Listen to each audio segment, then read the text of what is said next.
Morning, y'all. Well, I want to talk to some of you fence sitters this morning.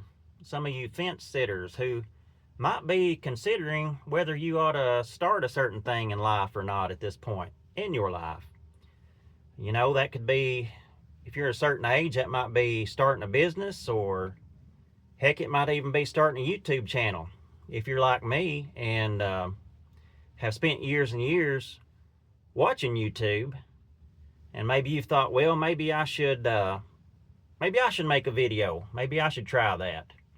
But whatever it is, if that you're wanting to start in life, and maybe for whatever reason you're fearful about it or you're doubtful about it, I just really wouldn't be that way.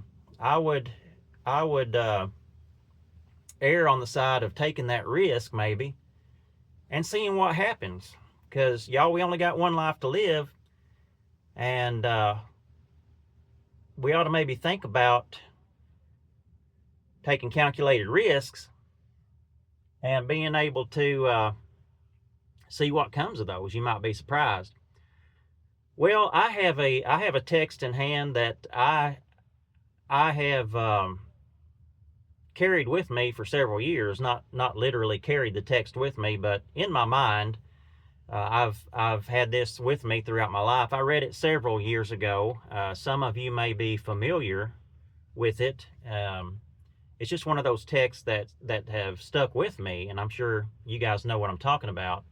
Different things in books and literature, or maybe even movies that you always remember. And for me, one of those things is Teddy Roosevelt's Man in the Arena. And whatever you may say about Teddy Roosevelt, our 26th president, whatever a person may say about him, you cannot say that the guy was a chicken, as he was a character who lived life to the fullest and kind of grabbed life by the horns. But a lot of you may have read Man in the Arena. For those who haven't heard it, I would like to read it in part here.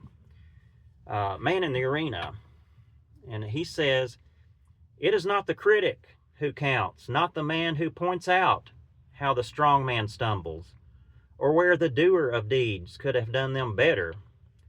The credit, in fact, belongs to the man who is actually in the arena, who strives valiantly, but who errs, who comes short again and again. For there is no effort without shortcoming. In the end, if he fails, at least he fails while daring greatly, so that his place will never be with those cold and timid souls who knew neither victory nor defeat." And I think that's a good philosophy, y'all. Say, like, going back to the YouTube thing, say, like, I can use my life for an example. You know, I've been making these YouTube videos for you guys a little over a month, I think going on 5 weeks. As I said before, I've had my channel for about 3 years, but just been posting here for about 5 weeks. And when I first made my channel, I tried to do different ways of experimenting making videos. One thing I do on YouTube is I'm passionate about the outdoors, and I follow a lot of these guys who go on these big hiking trips in the mountains. I follow some Australian creators who, man, they go in these beautiful wild places on these camping trips, and it's just like their videos are like cinematic. They're like Hollywood level production stuff. And y'all, as much as I would love to do that, I just don't have the time or the equipment to do that. But I got to thinking, you know, just recently, even though I can't do that, that doesn't mean that I can't make a stinking video. So, although I can't make a Hollywood production, I can get on here and I can talk to you guys. And I'm sure a lot of y'all could do the same thing. Maybe, for example, you are thinking about starting a YouTube channel and beginning to post videos on YouTube, but maybe some of you are just thinking, well, you know, I don't know what I'd have to say, or I don't know if I could do that. My video, I don't know how to edit. That might not work out for me.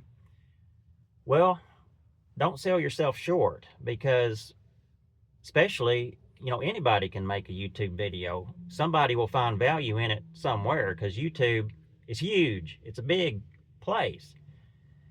But especially if you're 40, 50, 60, I guarantee you have enough lived life experiences, and you got something to say that somebody wants to hear. And don't worry about if 10 million people, don't like it. It's like, say, out of 10 million people, yeah, 9 million of those might think, well, yeah, I'm not interested in this at all. This is just dumb. I'm clicking off of this, and they may not be interested in what you have to say. But out of those 10 million, 1 million of them probably could click with you. They probably could jibe with what you're saying.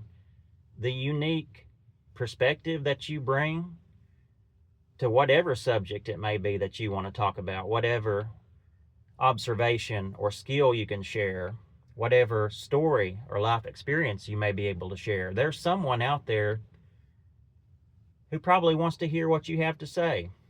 And we don't need to take criticism from the peanut gallery. So those are just my thoughts today, y'all. If you're sitting on the fence about starting a project, I wouldn't be afraid to do it. I'm going to continue to take the philosophy of Teddy Roosevelt, and I hope you do too, where he says that if you fail trying, at least you tried, and you'll never take your place amongst those cold and timid souls who never knew victory or defeat. So that's the way I want to live. Well, all right, guys, I'm going to jump off of here. I hope you have a good day. It's good talking to you, and we'll see you next time.